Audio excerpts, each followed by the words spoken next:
welcome everybody, staff, faculty, students, distinguished guests, and friends. It's my distinct pleasure to welcome you all to the Whitman School of Management today for what is now a recurring event. And that's a series of outstanding executives who share their perspectives on contemporary issues in business and leadership. If we haven't met yet, my name is Alex McKelvey. I'm the interim dean here at the Whitman School. Before we get started, I would like to acknowledge with respect the Onondaga Nation, fire keepers of the Haudenosaunee, the indigenous people on whose ancestral lands Syracuse University now stands. So why are we filling the Lender Auditorium today and offering an executive speaker series? I'll be frank, the reasons are multiple. Number one is our job is to prepare students for the challenges and opportunities in industry and business, and in doing so, sharing stories and lessons will help students to understand the truth of what happens behind the scenes. Number two, by connecting the lessons from class to business and leadership issues, we're able to provide valuable insights, inspire success, and reinforce positive role models. And ultimately, at the end of the day, what we're doing is helping to shape the future of business through impactful education. And to be simple, that is what a top business school like Whitman does. So today's guest is the first in the series this academic year, and he represents the top management consulting firm in the world, McKinsey Company. McKinsey, if you don't know, has a distinguished track record of success in helping companies, industries, countries, and even regions solve some of the most complex problems. And importantly, in an era where government and business are highly intertwined, his area of expertise is timely and relevant.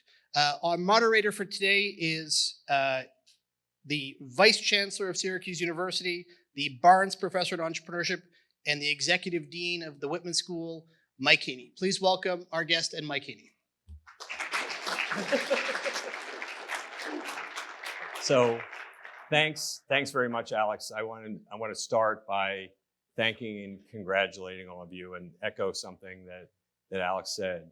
This kind of convening is what great business schools do. And for our students, and we had the opportunity with Scott earlier in the day for him to meet with some students. And I think one of the things that a theme that came up from Scott and I would stomp my foot is, half of business school education is about showing up and being present for opportunities like this, because at the end of the day, what opens doors for all of you, being an outstanding student in the classroom is a necessary but insufficient condition to create the kind of opportunity that we all hope for all of you.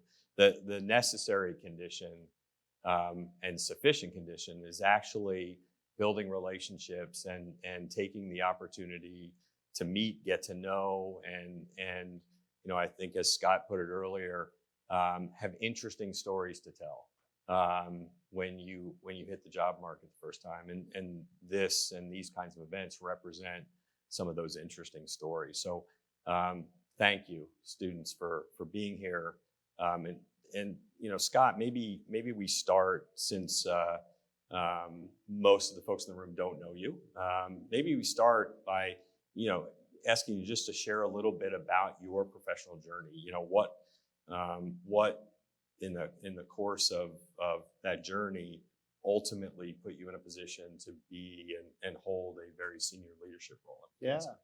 Well, first of all, thank you, Mike, for inviting me. It's an honor to be here, and thank you all for showing up. When Mike first called me and said, "Hey, would you be willing to?" I said, "Of course I would." I don't know who's going to actually, want to hear me. So, but no, thank you.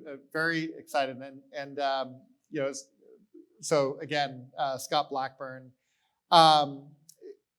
What took me to McKinsey in my professional journey? I grew up in a family of service. I'm a fourth generation Army veteran.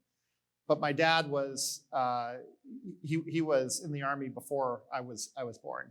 He was a Green Beret, and when I was growing up, he was an FBI agent. He was a public servant, and I didn't really know a whole lot of what he did because he was undercover a lot. He was away a lot. We had 5 kids in our family. My older two brothers went to service academies, and as I was thinking about what I wanted to do with life, I wasn't really sure when I was in high school and about to go to college. And I was a good athlete. I wanted to continue playing football, so I found a Division III school to continue to play football at, and did ROTC in order to pay for that. And when I was in college, I didn't really necessarily think a whole lot about what I was going to do, because I knew I had a job, and I went through. And then when I graduated in 1999. When I was a first lieutenant in the Army, 9/11 happened, and that dramatically changed an awful lot. I went off to the Middle East. I ended up hurting my back, and my Army career ended a little bit earlier than I was expecting. And I didn't necessarily know what I wanted to do, so I went back and I got my MBA. And even at that point, I thought I wanted to do something cool and fun, right? And my first job out of first real job was actually working for the Cleveland Browns. I was barely getting paid anything. I think you said $200. Yeah, about $200 a week. At the time, I had just met my future wife, and we were engaged, and we were like planning a wedding. I couldn't afford to, like a room or anything in Cleveland, and I ended up. I had a friend that was going to be a summer associate at McKinsey in Cleveland, and it turned out they were all getting a house together, and they let me sleep on their couch. And which was awesome, by the way, because they traveled during the week, and then I had this like big house in Shaker Heights, Ohio, all to myself, and for nothing. But then on the weekends, I started kind of like tagging along and started to get to know some of the partners in the office, and I started realizing I had a lot more common with the people that were doing consulting, and I started to realize like, hey, maybe this isn't something that I'm going to do for the long haul. But like, as far as going to a place where I'm actually going to learn, I'm going to learn how to break down problems. I'm going to learn how to work with senior executives. I'm going to learn how to communicate problems and issues and solutions. I'm going to learn how to influence stakeholders and actually, get things done. And that was pretty appealing to me. And I ended up kind of like jumping in and starting my career there in the Cleveland office. I was doing all private sector, working with industrial clients. And it wasn't compelling, though, to stay with the Cleveland Browns? So it was funny. In the year that I worked with the Cleveland Browns, I was hired by CEO Carmen Policy, who was fired before I even started, replaced by a guy who had come down from the front office. He was fired as well. And then I saw the entire football operations. The coach was Butch Davis at the time, fired as well. It taught me what later on was actually quite valuable with the VA, of like what working in organizations that are completely dysfunctional and like houses on fire. So there was a lot of actually good learning lessons. I really mean that from my time at the Browns that I still use today. So, currently you have a very big job. You serve as chairman of McKinsey U.S. government. In that role, your job is to help federal clients solve problems. And, you had the opportunity yourself to jump out of McKinsey for a period of time and take a role in the federal government at the Department of Veterans Affairs. That's where you and I got to know each other for the first time. Can you talk a little bit about, it's probably not something that, particularly in a business school, the idea of public service, either working for or working in government. What drew you to that public service role? Yeah, it was, I never thought that I would actually get into public service. I thought that was what everybody else in my family did. My four siblings either continued in the military or kind of switched over to the civilian side. And I was always the private sector person. And through my course of my first 9 years at McKinsey before I went to the VA, I had started kind of acquiring skills from the work that I was doing in the private sector, and I got really good at turning around what I thought was large and what I thought were bureaucratic institutions. And but there was always something that was missing, and I wasn't exactly sure what it was. And one day, Bob McDonald actually called. Bob was the former Procter & Gamble CEO, and he had just retired, and he was on the board of one of my clients. And he and I had like a chance encounter a little bit before. Apparently I was somewhat memorable, right? To your point around just kind of like showing up, telling your story, getting to know, networking. And Bob called me one day and said, "Hey, President Obama has just asked me to turn around the VA. Have you been following what's going on in the VA?" And I said, "Yes, like it's on TV all the time. And it's terrible, right? Like I have so many members of my family that, rely on the VA. My grandfather, my uncle who didn't come back from Vietnam. And President Obama had just fired sitting the VA secretary. Yeah, it was a complete mess. And Bob said, "How would you like to serve your country again?" And I literally paused, reflected, and I said, "I'm in." And he said, "How quickly can you get to Washington?" And I remember at the time when we were having this conversation via phone, I was in Florida. And I changed my flight from Florida. I called my wife and said, "Hey, I'll explain to you later, but I'm going to Washington and then I'll be back, later." And I went and met with him in person. And he laid out his vision. And I said, "Bob, I'm all in." I remember kind of like walking across out of the VA building. It's right across from the White House. You have Lafayette Park, which is a beautiful, beautiful spot. I remember sitting down and said, I need to tell my wife. Like, how am I gonna break this? And went back. It probably was a pay cut, right? It was about 80%, 85% pay cut. And we had a great thing going in Cleveland. But I remember sitting down with my wife and saying, like, "Look, I have an opportunity to really give back and do something that was incredibly meaningful, that was, serving my family, serving my brothers and sisters that weren't as fortunate as I was, kind of coming home from the Middle East." And my wife said, to her credit, she said, "We got to do this." Like we moved our family and our 3 kids and took that pay cut and went to D.C. It was the best thing that I ever could have done. The interesting thing too I remember kind of coming in and because completely switching career paths. I had never done anything in government before. And you will all have this kind of like type of transition shift from career to career when you go from one job to another job. And I remember I was pretty young. I was still in my like mid to late 30s at the time. And I went there and I looked at all the other executives at the VA. And I was the youngest person on the team probably by about 2 decades. And I looked around and there was all these former generals and doctors and,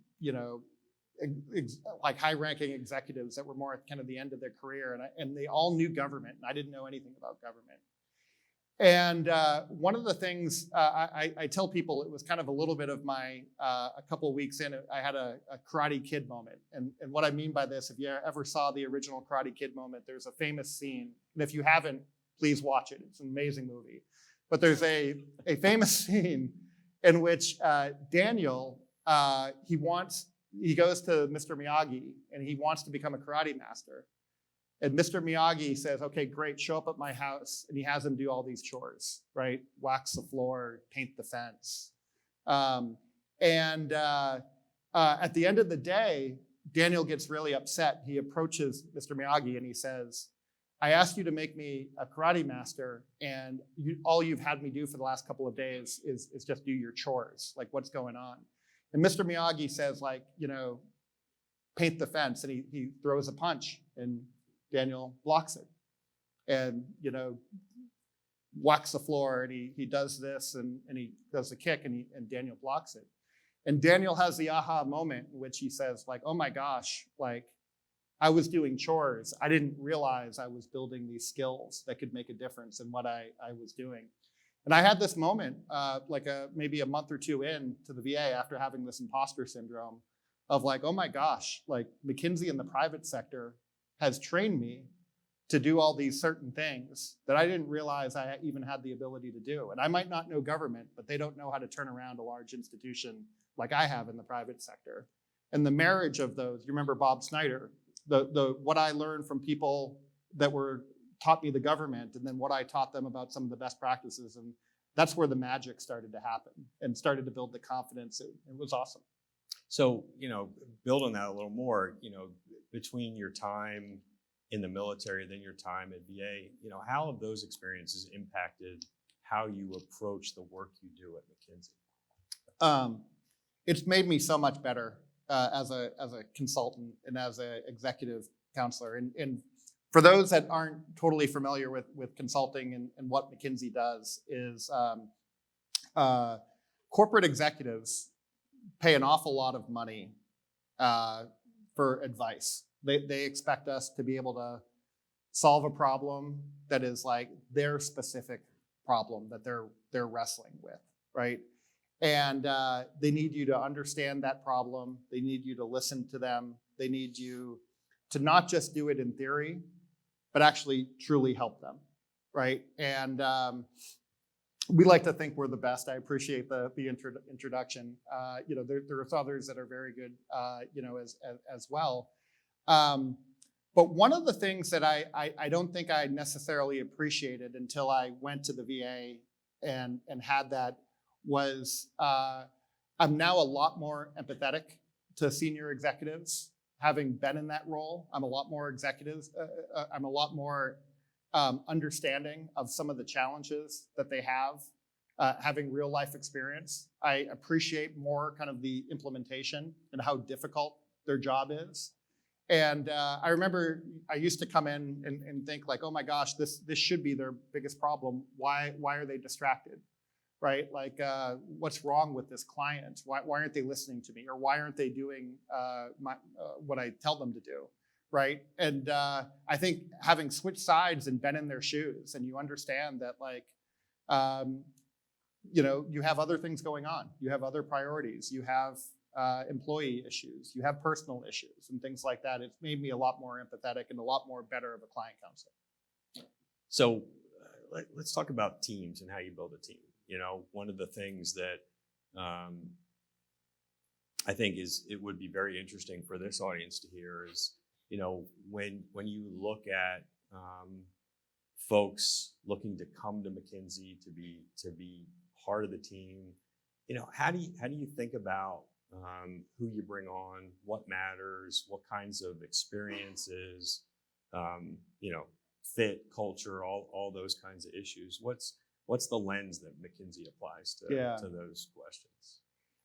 I think there's two things that we stated that we look for very clearly that I think are very known. I think one is like just raw material talent. Like we're looking for people who are great thinkers, great problem solvers, right? That will dive into a problem, that can tear a problem apart, take something that is complicated and make it simple. And that's one part. I think the other part is we're looking for leaders, like, and what that might mean at the most junior level is we're looking for entrepreneurs, people with drive, people with grit, people that won't give up when they start throwing kind of like obstacles at them, that they'll find other ways, that they'll keep a great attitude. People that like can adapt to challenging situations. We look for all the time, the people that aren't successful are the people that like were born with the silver spoon, that have never had anything happen bad in their lives. Or what we're looking for is people that have had challenges, that have had to been forced to overcome, right? That that have that kind of like determination and that grit that will be there. I think the third thing that is kind of like less stated is, and you mentioned like fit, right? Like I think fit for us is like people who are really enthusiastic that and fun and like you want on your team. So whenever we're interviewing, there's a question of like, okay, how is this person doing problem solving? They need to do well. How is this person like on the grit? And we're not looking for anybody who's perfect. I've never seen the perfect candidate. Quite frankly, I've never seen the perfect executive. We're looking for people who are good enough and are going to be coachable and you're going to actually enjoy investing in, that will be great teammates. So, going off script, so Yeah. don't penalize me later. But I'm curious, how do you assess grit? I love the word. We use it around here a lot. We think our winners give our grit to our students. But how do you assess that? You know, it's funny. We've had a with our current McKinsey leadership, they are very excited about veterans, very excited about athletes, because those are kind of like two places where like you're forced to have. So you sort of find a proxy. You find a proxy for grit. But that's also only a small percentage of our Mm-hmm. of our people. Like I'll ask people in the interview process around like, hey, I see you started this club, or I see that you are doing this volunteer activity or something like that. That seems really hard. Like, how did you make that work? Like who is the actual like challenging conversation? How did you get the money to fund that club? Tell me about like the biggest detractor. And you're looking for people that will just not take no as an answer and are kind of like willing to fight for the things that they believe in. And because every single day we're dealing with difficult clients, we're dealing with like analysis, and we want people that say like, yes, I'm going to find the answer, not like, oh, this is too hard. One more sticking with the theme. You talked to a group of students earlier, and you also talked about the importance of being interesting. Yeah. Could you expand on that a little bit with this group? Yeah, you want everybody's interesting in different ways. Everybody has like the different life experiences. I kind of went through a little bit of like the journey myself, in which particularly coming from like a military background, you tend not to promote yourself and or even like talk about yourself. One of the things I've gotten kind of more comfortable over time, and even kind of like introducing myself, is like I'll talk about the various different life experiences that like that other people will find interesting. It might be growing up in a family where my dad was an FBI agent, and I'll show you the pictures of. It's funny. I remember when I was like 8 years old, and like the front cover of like the New York Times came out, and I'm like, hey, isn't that my dad? And he was like the unnamed FBI agent that was like arresting a East German spy, at that time. And we'll talk about what that was like, or talk about the interesting things I got to do in the military, or talk about the Cleveland Browns, or whatever it might be. Or quite frankly, right now, one of the things I love talking about that you probably have seen on like Facebook and stuff like that, my daughter last weekend or 2 weekends ago got a silver medal and a fourth place medal in the U.S. Nationals for figure skating. And a number of figure skating is something that is relatively new to me, but like that has created kind of a lot of like connection with people. When you're able to kind of like be interesting, tell some stories, you start connecting with different folks. You become a little bit more memorable. To the point that I was talking about before is when I met with Bob McDonald when he was on the board of a company. Obviously, there was something about him that made him remember me, that then led to a phone call 2 months later. I was somewhat interesting to him. So everybody's interesting. Like all of you have stories. All of you have like a place that you're from. You have your families. You have your personal interests. You have your clubs. You have your life experiences. Don't be afraid to share those and get people to let you know who you really are. So, you've mentioned Bob a couple times. I want to ask you a question about mentors and, Yeah. and mentorship.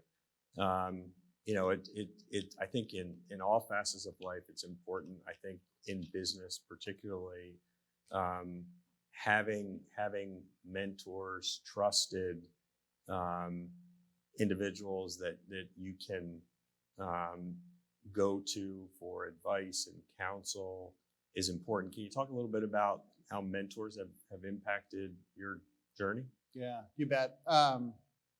I think there's kind of like three different types of mentors that I've had, and I've been very lucky to have, probably over a dozen or so people that I consider great mentors, and they kind of fall into three buckets. One is you're like either friends or your immediate supervisors that like help you through when you don't know how to do anything. So like starting at McKinsey, I had no idea how to use like a spreadsheet or like do PowerPoint or some of like kind of like the basic things. And I had my engagement manager at the time, a guy by the name of Jim Nels. He was a Navy veteran, and I remember this was a gift that the professional development people gave me at McKinsey. I'm like, they asked me like, hey, what type of work do you want to do? I'm like, I don't know, I work for the Browns. Maybe I can do some like sports or entertainment. They're like, yeah, how about you go do this like chemicals procurement study? And I was like, what's that? And they're like, trust me. And I ended up, my engagement manager was a guy by the name of Jim Nels, who like saw me as a project. He gave me tough love, feedback, taught me how to do things. And you need those people in your life, right? To help you kind of like get through. And these people can be tremendous friends. They might be more similar in tenure or age, to you. The second level mentors that were really critical for me were people who I would say believed in me more than I believed at myself at certain points of my career. One person I mentioned earlier, the current like CEO equivalent at McKinsey is a guy by the name of Bob Sternfelds. And Bob was a guy that I was never really thinking I could be a future partner at McKinsey. I looked at all the partners and I'm like, oh, these are superhumans and they're amazing problem solvers. You can do this and that. And I'm just here to get a couple of years experience, and then I'll use that to kind of go and do something else somewhere else. And he was the one that called me and said, no, you're just as good as they are. As a matter of fact, I think you're better, and here's why. And this is what you're good at, and this is what you need to work on, and everything. I remember one day when he called me up. It was a Friday, and I was in Cleveland at the time, and my wife and I remember we were driving into March Madness. It was like the Sweet 16 or something like that. Of course you were. And we had this like great progress review earlier. I think the day before on Thursday, and I thought like I saw he's calling me, and I pick up the phone. It's on speaker with my wife in there, and I thought he was like congratulating me on the great job, and he said, great job yesterday, but I just spoke to the person who's supposed to be evaluating for you for partner. They have no idea your story and everything like that. Scott, you need to step up your game. You're a future partner in the firm. And I until then, like in those people that advocated and believed in me more than I believed in myself, gave me opportunities. That was one. And then the third are the people that just inspire you, and you look at and you say, like, someday I want to be like that. And for me, Bob McDonald, fits into that category, and luckily I have like a few others. And you look at them, and you don't have to be like any one person. What I would actually say is I have probably 12 or 15 mentors, and I take little pieces of each one of them. I'm never going to be Bob McDonald, but there's some things that I can actually do better than Bob McDonald. There's some things I'll never be able to do, right? And taking kind of these different pieces and really becoming kind of your own person, your own self, inspired by these mentors is what it's about. So anybody that has achieved the kind of professional success that you have achieved, has lots of wins, lots of losses along the way. And, personally, I'm most interested, I think we learn the most from the losses. Can you share an example, a story of an instance where, in spite of all your planning, all your training, all your experience, you failed professionally, and how did you react to that? What did you learn from it? Yeah, I remember I joined McKinsey. My first study was that chemicals procurement one that I had no interest in, but I had a great mentor who I mentioned before. My third study, I started gaining some momentum, and I kind of told you, a big sports guy, had worked for the Cleveland Browns, and I got a call, and we were doing McKinsey's first study for the NFL. This was in the summer of 2006. Our client, by the way, was the COO of the NFL. It was Roger Goodell. Okay. And Roger actually became commissioner, later on at the tail end of the study. And I went in there saying, "Oh my God, I'm so passionate about this. Is what I think about all the time. And I was probably a little bit overconfident. I probably relied a little bit on not like my McKinsey training and my first principal problem solving that I had been reliant on in working in clients before, where I had no idea what the industries were. I think I was probably a little bit too cocky, even, and relying on some of my kind of like past experience or being a college football player, myself. And it was by far my worst study that I had, and ended up being, it ended fine, but it was like completely miserable. Didn't connect with the client, didn't connect with the McKinsey team, was like struggling on the analysis. And like literally at the end of this, I was like, wow, I just failed on what should have been my sweet spot. And like, I was even thinking about leaving at that time and saying, if I can't nail that, then, and I think it really, it took a couple of things. It took people other opportunities, and kind of like getting whenever you fall, you just need the opportunity to kind of like get on your feet again. But I had to build my confidence back up after that. Were you and if you don't want to, you don't have to. But yeah, what was the specific? I'm curious what the specific project was that the NFL had you looking at. They were looking at that time. It was around local revenue optimization, right? And what they had at the time, it was interesting enough. The NBA had a model in which they did profit sharing, and it was all based on some markets, kind of like some teams do really well and others don't. And at the time, like Mark Cuban felt like he was being penalized for running a good business, where they were saying, no, you're in Dallas. And he's like, wait a second, I'm getting more market share than the New Jersey Nets. And that's a bigger market than I am. And I'm getting taxed more. And so the NBA instituted that. Then the NFL basically said, we wanted to start doing the same thing. So they had us look at kind of who's performing well from a business perspective, and then creating kind of the model that took out some of like the size factors and things like that, and then start spreading the best practices from one to another.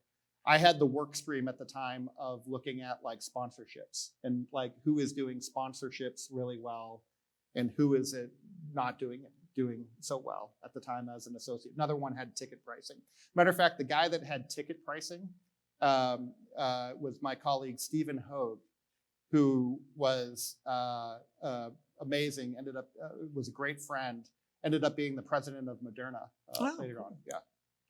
Yeah. So now I get to flip the question and let you talk about, what's the win you're most proud of? Yeah.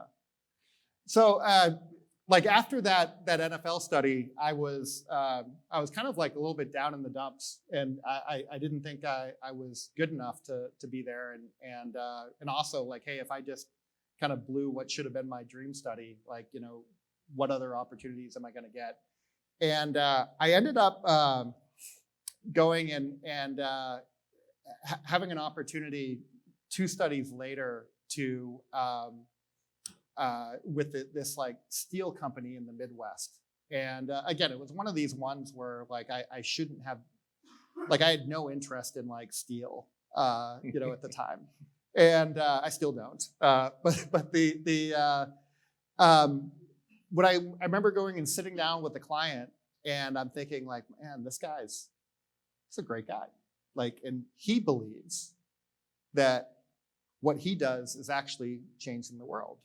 And because like you need steel in cars and you need steel in bridges and, look around at all these different things and somebody has to provide it and they're providing it. But then also the world's really hard right now. We have like globalization, they have like, foreign, entities that are kind of like producing steel at a lower cost. And it's just hard to win. And I'm thinking like, no, man, you could actually win. Like, and I remember thinking to myself, and a piece of advice that I got about consulting was your job is always to make somebody else successful. So in order for you to kind of really be good at your job, you need to kind of truly love the people that you're working with. And you need to find clients, you need to find people that you believe in, that you enjoy spending time with.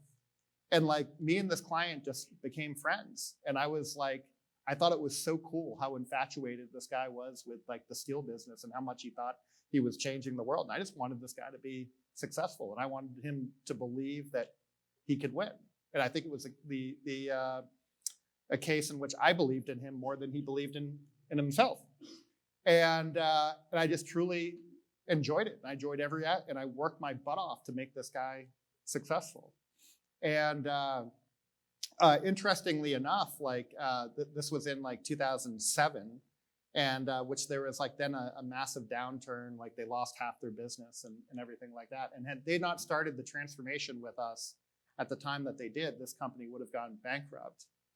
And instead, we doubled down and we fought them through kind of like the tough times.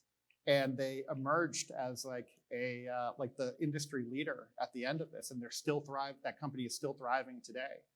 And by the way, two of my team members, from those days that I got to know on like a personal basis, like, ended up like one of them is now the CEO, another one's now the CFO. And we look back on those days and say, my God, like what were we doing? And like this company should have gone bankrupt.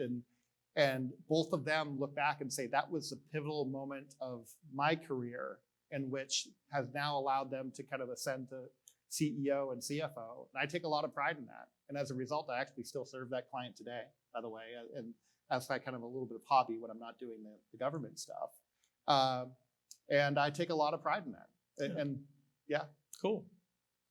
So one of the themes going back a little bit, you talked about the importance that you place on service and on mission. And, I think one of the things that I find inspiring about Whitman students is many of them have that same focus, that same mentality. Can you talk and maybe offer some advice in how you balance that service orientation and that drive to serve and serve others with the demands of particularly a private sector professional career? Yeah, I think two things on that is one, I remember when I was in your spot, when I was in business school, one of the speakers, we had a similar speaker series to this, and it was and where was that at? It was at Harvard, Harvard Business School.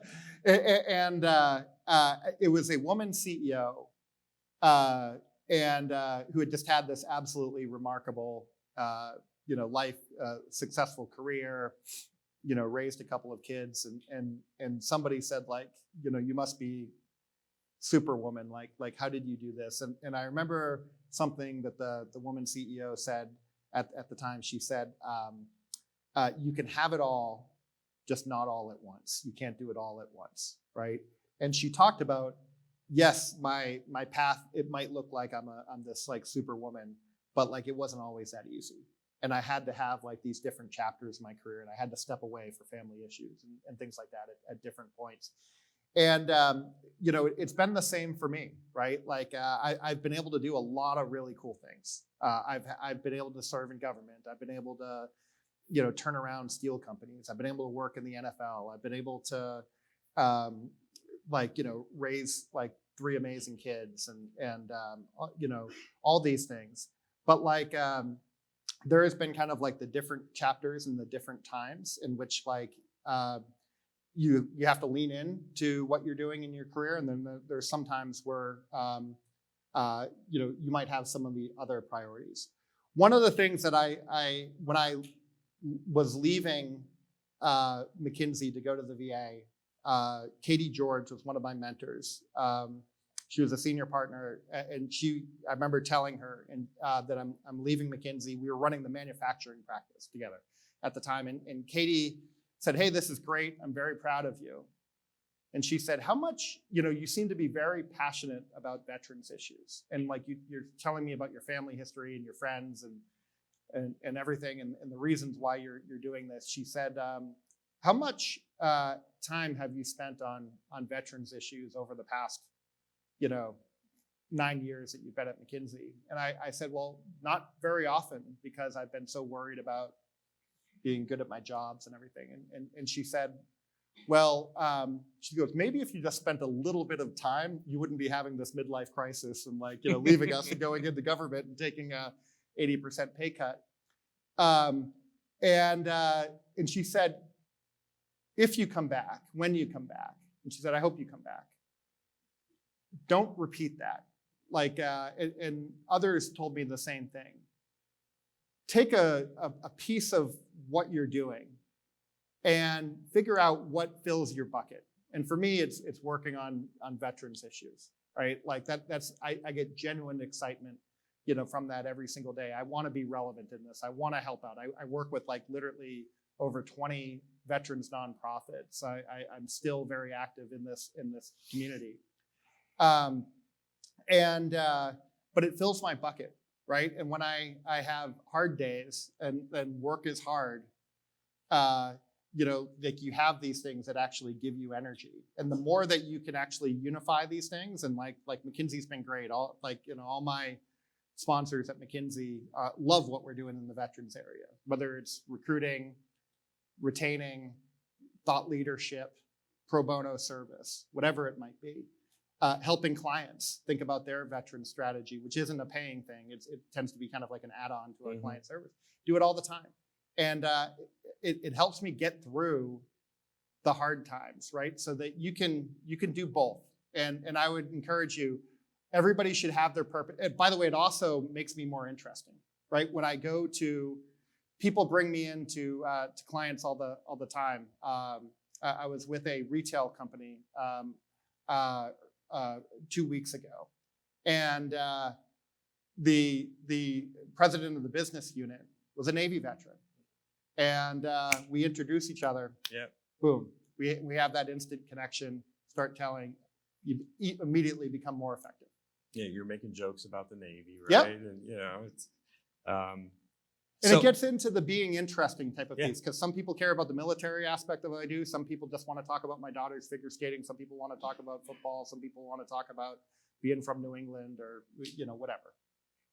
So, one of the things that we, as an institution, spend a lot of time talking about, just as the private sector is now spending a lot of time contemplating, is the role of AI into all of our futures. What from the McKinsey perspective, what do you see as the role of AI in the future of your business, how you do the work that you do? And as part of that question, how should we, as a business school students, be thinking and preparing as it relates to the future of AI in a business profession? Yeah. So first of all, it's incredibly exciting, and you guys are kind of like going through school at an exciting time with what's going on in AI, and immerse yourself in it, learn all about it, figure out, start building your skills. There's really been if you take a look back at the past 50 years, this is the third time that this type of thing has happened. The first time was in the 80s when personal computers became a thing.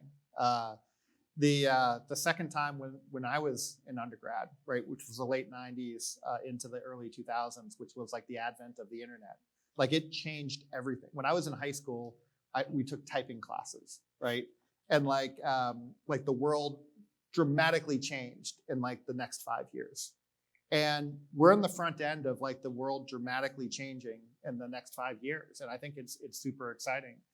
And at McKinsey, I think there's probably a couple of things. Number one, it's making our people way more productive and allowing, even at the entry level, right? Even for our business analysts, our associates, it's allowing them to kind of like operate at the top of their license, right? And do more thinking, less data gathering, less like research and stuff like that. Like it used to be at the beginning of a study, like you're doing a bunch of research, you're interviewing all these people, you're waiting for data sources and stuff like that. Right now, like you go to like ChatGPT, we have what we call Lily, is like our internal Gen AI platform that we've created. And like what used to take a week or two now takes like a couple of hours. So the productivity is absolutely fantastic.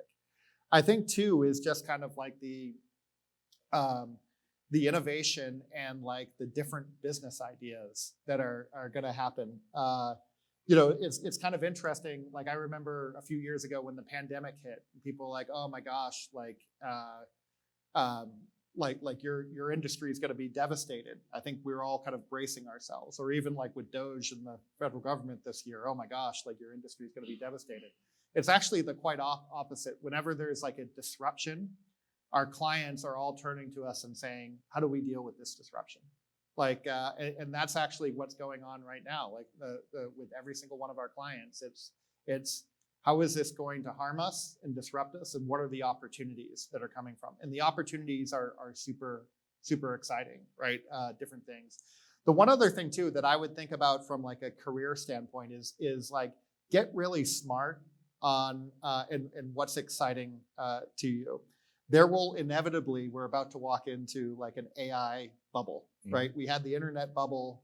When I graduated in undergrad in 1999, all my friends went and like worked for like random startups. Some of those startups did pretty well, like Google. 99% of them failed within like 6 months or 12 months. I remember my sister went to one and had like an absolutely terrible experience and said screw this and went to law school, right? So as you're kind of like looking at jobs, there'll be a lot of like really interesting AI opportunities, startup companies to kind of go look for or companies. So you want to kind of educate yourself and what are the questions to ask? What are the ones that how do you start telling what might be the winners versus what might be some of the losers? And it'll be hard, right? And it won't be perfect. But I think it's a super, super exciting time to be in school with all this going on. So, walking out the door, and this is a question that, as a business school faculty leadership, we contemplate, what, and I'm going off script here again, but, the extent to which proficiency in AI tools, etc. Like what's the minimum threshold? And I don't know how to ask this question, but what I'm being selfish. What do we need to do to ensure that when they hit the workforce, they're competitive for the best jobs and careers as it relates to this disruption that we're seeing? Yeah, I think the more you can experiment with it in your daily life, in like a real situation, the better it's going to. So my biggest thing would be like be curious, right? Like I don't know if like the school gives like free licenses for like the deeper. As a university, we just signed, and hopefully you all saw, but we announced it just yesterday, an enterprise-wide relationship with Anthropic. So now Claude and the Claude tools will be free, open, and available to every SU student, faculty member, staff member moving forward. Yeah. Take advantage of it. Like start going for some of the simple things in that you do every single. I'll give an example. My figure skating daughter is 14 years old, and we've been having this. Her season just ended with nationals, and now she's trying to come up with her like music and choreography and dresses and everything like that for like the next season. So we're like debating music. That's the big debate. And I asked her, and she's like, "Oh, what should I do?" And one of them has to be like a '90s theme. I said, "Ask ChatGPT. Like, what do they say? What is the optimal type? What are the ideas that they're?" And like literally, as a 14-year-old, she's like, "Dad, why can't you just tell me you lived in the '90s?" Like, like no, ask ChatGPT and start coming up with, "Hey, these are the answers." And what it do is it's forcing her to kind of start using it a little bit more in her daily life.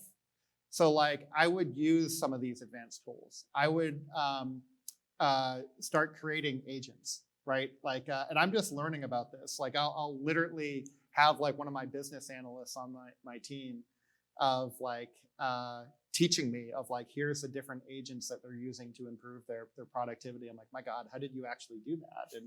And can I do that in my life, right? Like, just so the biggest thing is be curious, experiment with these tools, start using them in your real life. And then what happens is when you get your first job and everything like that, you'll actually have that like more advanced understanding of how these things work versus kind of like, trying to figure out their system. If it's McKinsey, it's Lilly or like whatever, right? So one more question, and then I'm going to let some students ask some questions, but think back to sitting in an auditorium like this as a business school student in the context of all of now your experience. If you could offer one piece of advice to these students, what would it be? Yeah, so it's a two-part thing. The number one is you're not going to have any idea what you really want to do with maybe some of you might have like kind of like incredibly clarity. I did not. But I remember kind of like having a North Star, like a dream, right? And I didn't know exactly what I wanted to do. I was telling the group at lunch before, well, like when I went to business school, it's like people like, "Oh, what are you doing?" And I said, "I don't know. Maybe I want to be like commissioner of the NFL. Maybe I want to like run an NFL team." And it was a big goal that was very aspirational. Probably out of reach, but that's completely okay, right? Have a North Star that you're working for. And then realize that you're going to have several chapters, 10, 20 chapters of your career. And all you're doing right now is you're kind of like creating that foundation. You're writing the next chapter, right? You're writing that first chapter in which you're going to be building off of. And your North Star will evolve over time, right? Like I have not wanted to be have not dreamed about being the commissioner of the NFL for a long time, right? Owning a team would still be cool someday, but that's not like what drives me, right? It's evolved over time, right? There was a time in which I was thinking, I don't know, maybe I want to be a CEO, right? So have that kind of like North Star, have that big dream. Make sure it's big, whether it's you want to start your own company, whether it's you want to be a CEO, whether it's you want to be the president of the United States, whatever it is, right? Have that big dream. And then just start laying the steps to do that.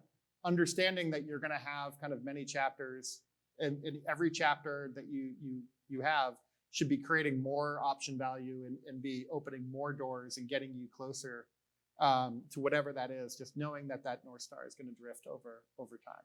So be flexible. And I'm so excited for all of you, by the way. Like I'm so envious looking out into the audience of because I remember, you just have so many great times ahead of you. Couple questions from the group. Who's got a question?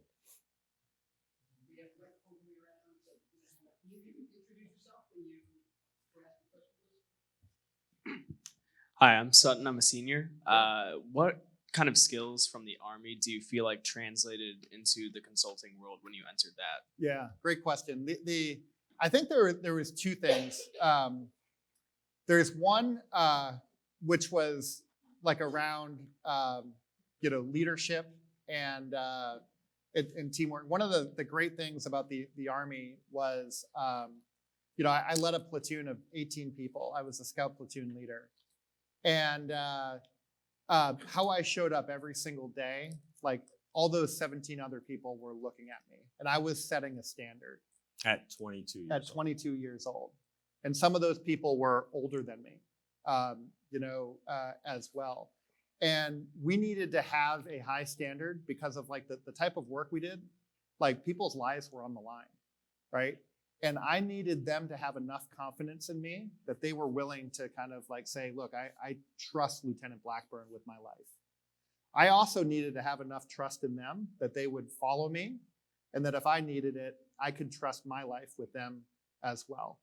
And those leadership skills and those true teamwork skills, and be able to kind of create the high performing teams, and it was amazing, by the way. Like the Army is a crazy place, and like I had soldiers that joined the Army because it was like their way out of a gang.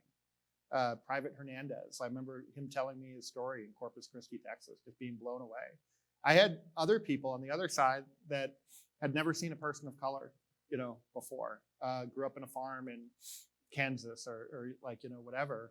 And we had to kind of and people came in with different biases and everything like that. We had to break them down, create a team.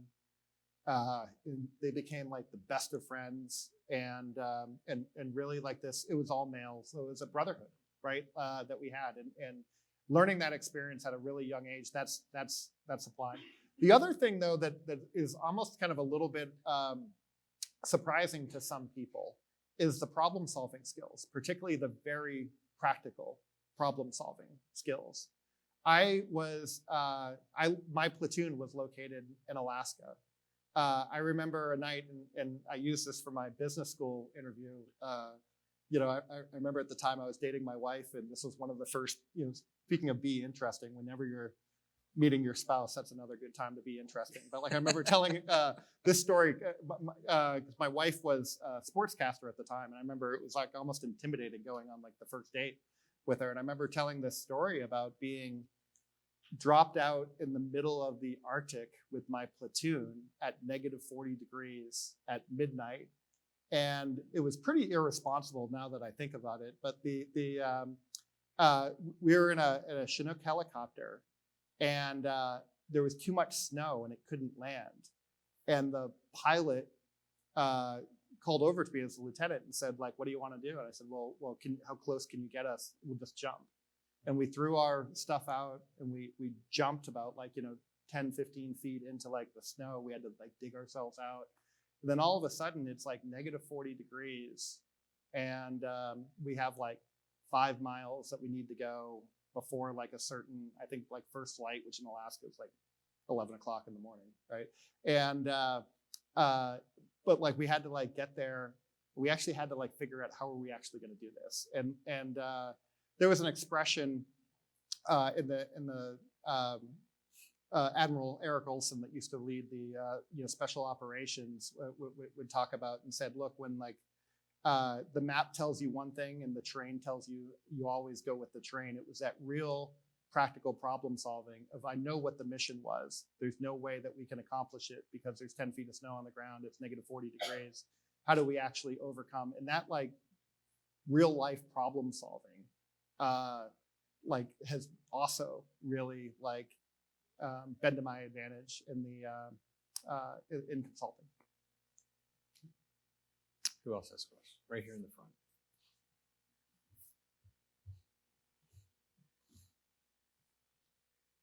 Hello, my name is Sophia. I'm a junior. I wanted to kind of go back to the AI topic. Agentic AI was actually one of the answers on the McKinsey crossword, which I thought was interesting today. So I wanted to ask you about it and how you see it being incorporated at the firm and just your thoughts about it. Yeah, it's pretty awesome right now. We do something. I lead the U.S. government entity for McKinsey, and one thing that we do every year is we bring out about 100 government executives out to Silicon Valley, and we did that in May, and agentic AI had every year you could see what's cutting edge and stuff like that. The prior 2 years it had been Gen AI, and then it kind of really shifted over. and you started seeing like how some of the leading organizations, whether it was Anthropic or OpenAI or Google or Salesforce, were kind of like starting to use agents to do their workflows better. And it was an aha moment for me personally. Luckily, we had already had a bunch of people at McKinsey that already had the aha moment, that were kind of a little bit more at the cutting edge. But like it's changing the workflows. It's changing kind of like how we're doing some of our like basic research on studies, where you could actually kind of like create agents to do works that previously people had to go do. And what is really kind of like pushing us forward is I think there's like a couple of things that our younger colleagues who are more at the forefront of it are leading more so than the senior leaders like myself, right? Because I'm a little bit removed, from it. But these people are using it every single day, and they're figuring out ways that they could be working better, working more efficiently, getting better answers, for their clients. It's also leading us to have a lot more kind of like partnerships with different organizations, and I think it goes both ways. Like a lot of these tech companies have reached out to McKinsey to basically say like, look, we're creating some pretty cool technologies, but we don't know how they apply to business. And then we meanwhile are like, my gosh, like these technologies are great, some of which we're creating, but like, oh my God, Salesforce already has this, or Anthropic already has this, or OpenAI already has it. How can we actually partner better, to serve our clients? So C3 AI is like a big one that we're working with, right now as an example. Even legacy companies like Siemens and SAP and others, like, because all these companies are figuring out how does this actually change their business, and different ones are focusing them on different problems, which means that different organizations are kind of like emerging as different winners in different areas. Time for one more.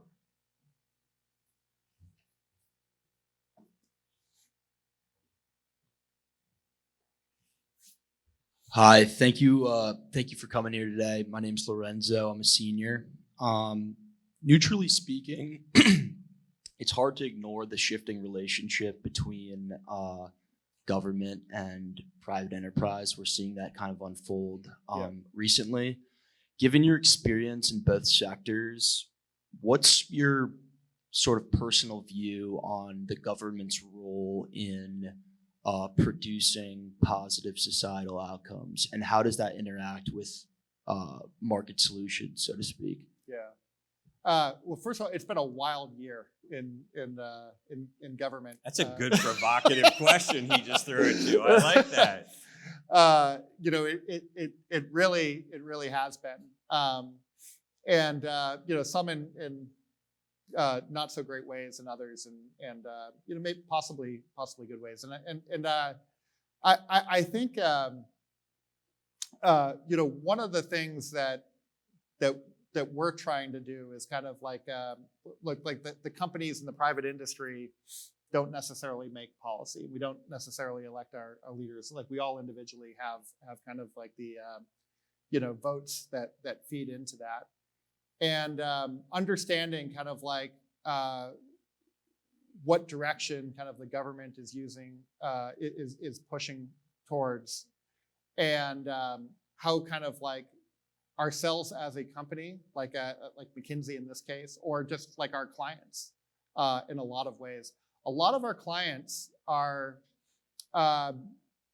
trying to figure out, like in the new administration, whether it is taxes or policy, like defense is a great example of right now.